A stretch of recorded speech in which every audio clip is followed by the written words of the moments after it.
All right, so yeah, my name is Diana Shermet, and I'm the Natural Environment Coordinator at the City of Richmond Hill within the sustainability team, and we focus on long-range policies and strategies. And my focus is natural heritage policies. So one of the plans that I help to implement is the Urban Forest Management Plan.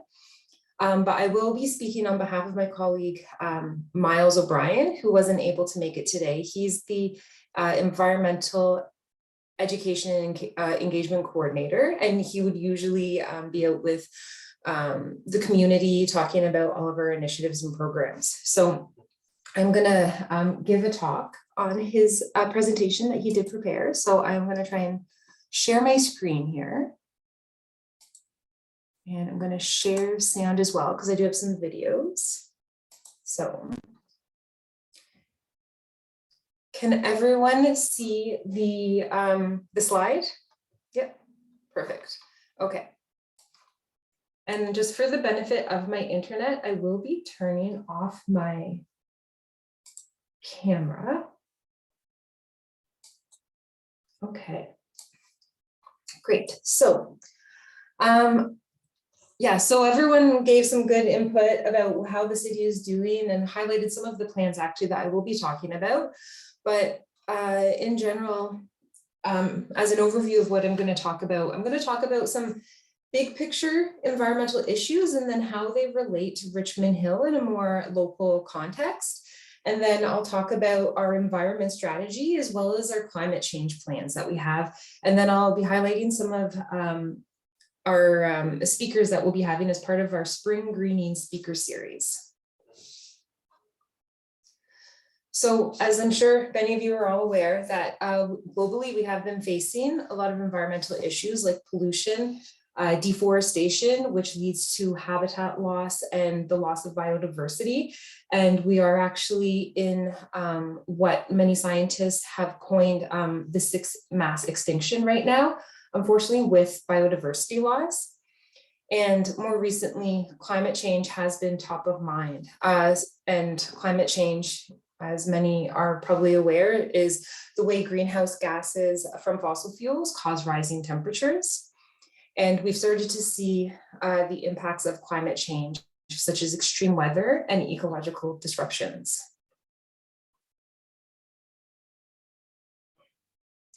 So how do these issues affect Richmond Hill? So Richmond Hill, I'm sure as many of you are aware, you've been here for 30 plus years, was a small community surrounded by farmland. So these photos are taken from 1954. And in the past 30 to 40 years, the city has expanded into a large collection of suburban communities.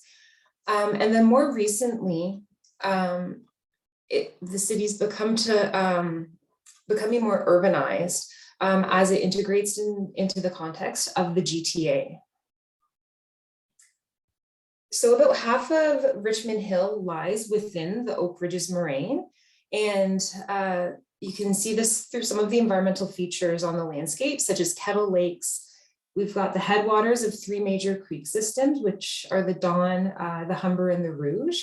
And associated with those are forests and wetlands throughout the landscape. So there is a lot of natural environment to protect.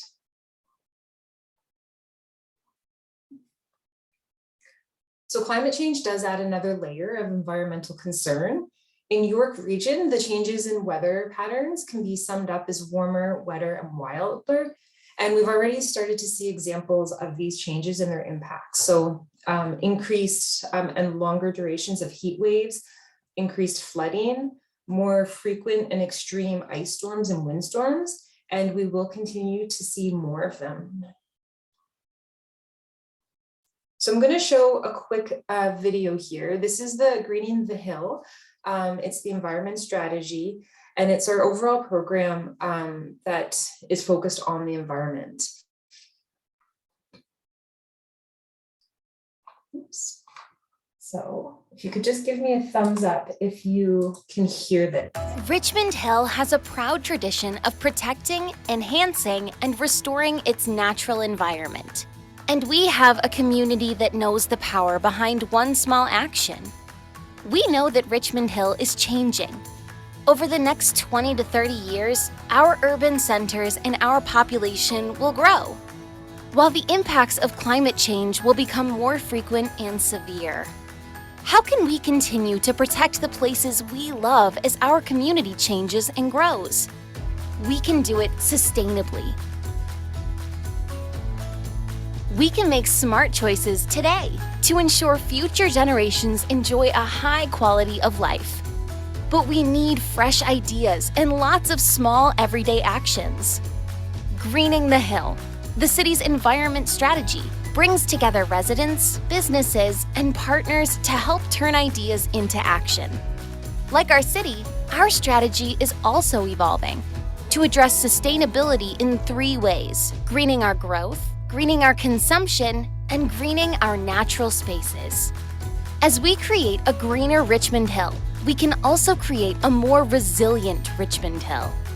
Our community energy and emissions plan will help guide our response to climate change so that as we grow stronger. Let's make our tradition of environmental action part of our transformation into a sustainable, resilient community. Every small action counts. Visit richmondhill.ca/environment to see how you can help. So our environment strategy was released in 2014, and it set the vision to protect, enhance, and restore the natural environment.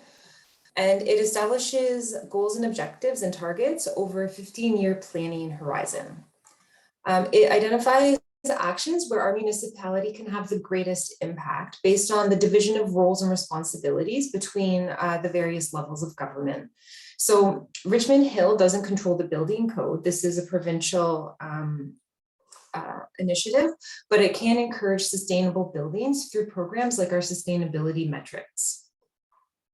And then the strategy focuses on protecting air, land, and water, and it brings together many other city plans and strategies to address specific parts of these broad themes. So some examples are stormwater and the urban forest. And then the environment strategy tracks their progress towards the goals that we set out for them. So just some achievements to highlight. In terms of water conservation, Richmond Hill replaced and upgraded the water level control system at Elgin West Community Center, which resulted in more than $100,000 annually of savings and water savings of over 21 million liters per year. For waste management, Richmond Hill, in partnership with York Region, undertook a resident education and enforcement program, which included enhanced communication to residents. And the city also conducted curbside inspections of waste, set out and used educational stickers and door hangers to inform residents about what waste goes where. So you can see that between 2019 and 2020, there was almost an 8% drop in contaminated blue boxes. So it kind of speaks to what everyone really said about the recycling program at Richmond Hill. In terms of energy efficiency, the city continues to implement energy conservation projects through its corporate energy plan. And through that process, the city has been recognized by Climate Wise Business Network as a low energy use leader.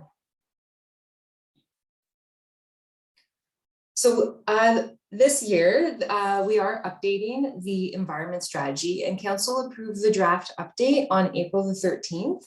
And residents can comment on the draft until May 4th. If you go to richmondhill.ca/greening, it'd be great to get your comments and hear what you have to say about the initiative. So the update shifts the focus from what we protect to how we protect it. And we have 3 new greening themes.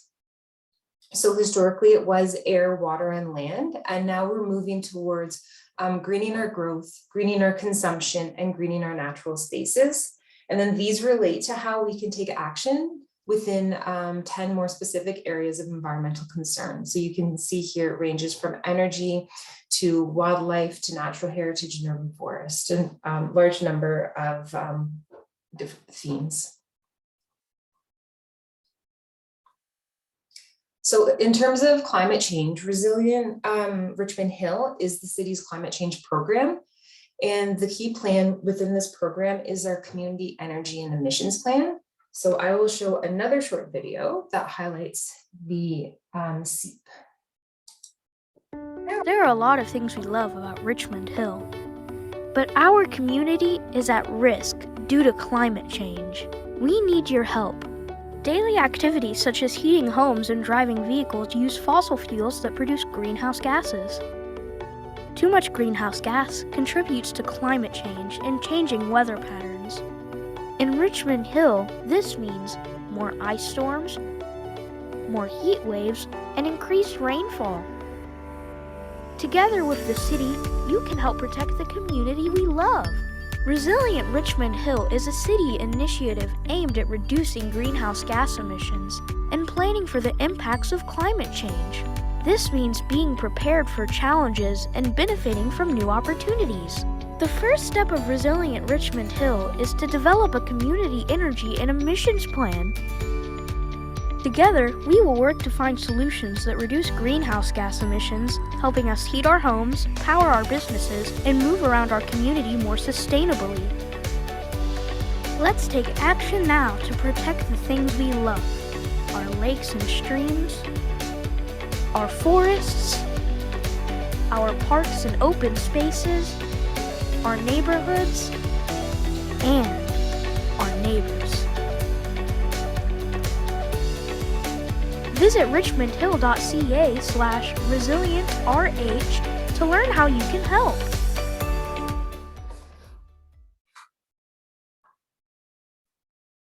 So the SEEP focuses on mitigation, which is really aimed at reducing greenhouse gas emissions. And the SEEP sets a net zero target for Richmond Hill, which is consistent with many other jurisdictions. The plan uses data to show how our energy and emissions will evolve over time in two different scenarios. So the first scenario is business as usual, where there's no mitigation efforts. And the second scenario is a net zero scenario where we do have mitigation actions. And the SEEP shows that achieving a net zero is possible through actions in 7 areas. And you can see those on the slide there. And the 2 areas with the most impact and the most opportunity are buildings focused on heating and cooling, and transportation focused on the gas and diesel vehicles, which make up about 70% of greenhouse gas emissions within Richmond Hill. So residents can get involved in our Resilient Richmond Hill program by using the conversation toolkit. This is a Made in Richmond Hill resource that provides guidance for understanding the SEEP and also tips for talking to others about the issue and how to take meaningful action. And we're also currently developing a Climate Champions program to support residents in using the toolkit. So stay tuned for that once it gets launched.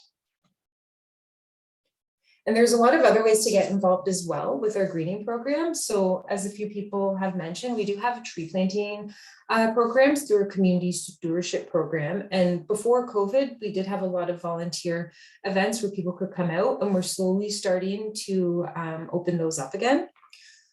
We also encourage the use of native species planting. We have a Healthy Yards program, and you can go visit the website, and it provides information on different native trees and shrubs that you can plant within your garden that help support local wildlife, pollinators, different bird species. We also have, we do invasive species monitoring and removal. So here you can see this is focused on emerald ash borer and spongy moth, which are forest pests, but we also do some invasive plant removal through some of our restoration projects that the community can be involved in.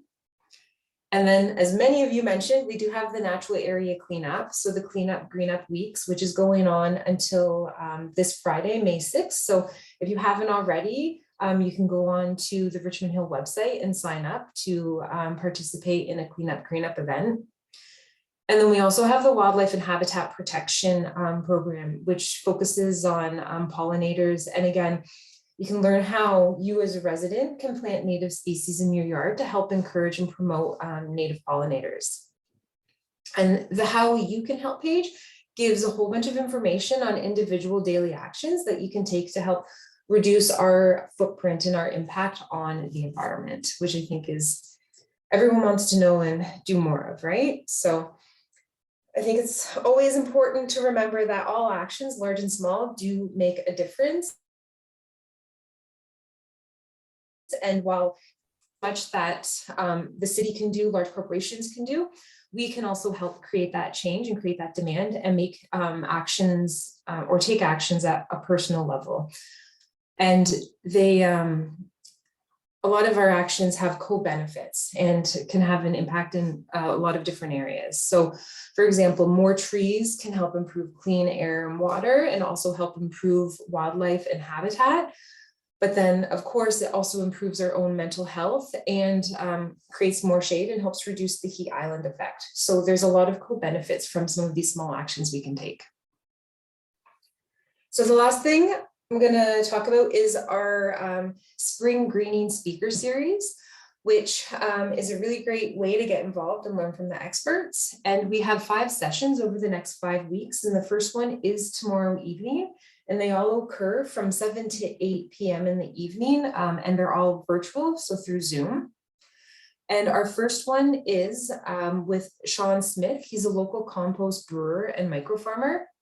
And Sean will explain why soil health is important for growing vegetables and other backyard plants. And he'll provide helpful tips for improving the soil in your garden. And the next session is on May 3rd, and it features Lorraine Johnson, who is a landscape architect, and she's well known for her expertise in eco-friendly gardening and growing. And she'll build on the healthy soil lesson by providing helpful information and ideas for bringing native and edible plants into your yard. The next one is on May 10th, and we switch our focus to the circular economy. And we'll have Sarah Kynes from York Region, and she'll guide us through the concepts and the practical steps we can take to reduce our waste footprints. And then on May 17th, David Seymour will share his local expertise in active transportation, and he'll make the case for walking and cycling in suburban communities like Richmond Hill. And he'll be joined by Keenan Mosdell, who is the bike hub coordinator. And Keenan will provide some helpful tips to get your bike ready for riding and to stay safe on the roads and trails. Our last speaker series will be Kara Clareman from Plug and Drive. And her presentation will focus on electric cars and answering questions about electric vehicles and within the context of Richmond Hill. And she'll demonstrate how to compare electric models with similar gas models and show associated costs and benefits between the different vehicles. So again, if you'd like, there's the opportunity to comment on the environment strategy update. And you can also register for any of the speaker series by visiting richmondhill.ca/greening. And I would be happy to answer any questions, and I will do my best to answer them, but I may have to direct some of them to Miles, who is the Environmental Education Outreach Coordinator.